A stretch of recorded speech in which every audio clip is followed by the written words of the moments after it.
Hey everyone, Chef Ben here from Giant Eagle, and today I'm here to share with you some of my favorite cooking techniques for fresh fish fillets. Now here at Giant Eagle we have a ocean's bounty of different seafood for you to choose from. And there's a proper cooking technique for each one of those different types of fish. First, let's talk about firmer fish, such as swordfish, sea bass, and tuna. These fish are great for grilling.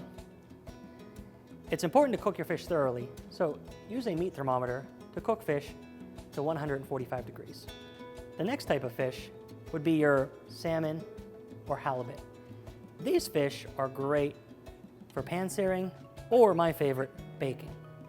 The third type of fish would be your mild flaky fish. This would be flounder, tilapia, and cod. I prefer to cook these fish in a sauté pan. One tip is to not overcrowd your pan. Make sure you use one piece for a small pan or maybe 2 or 3 pieces for a larger pan.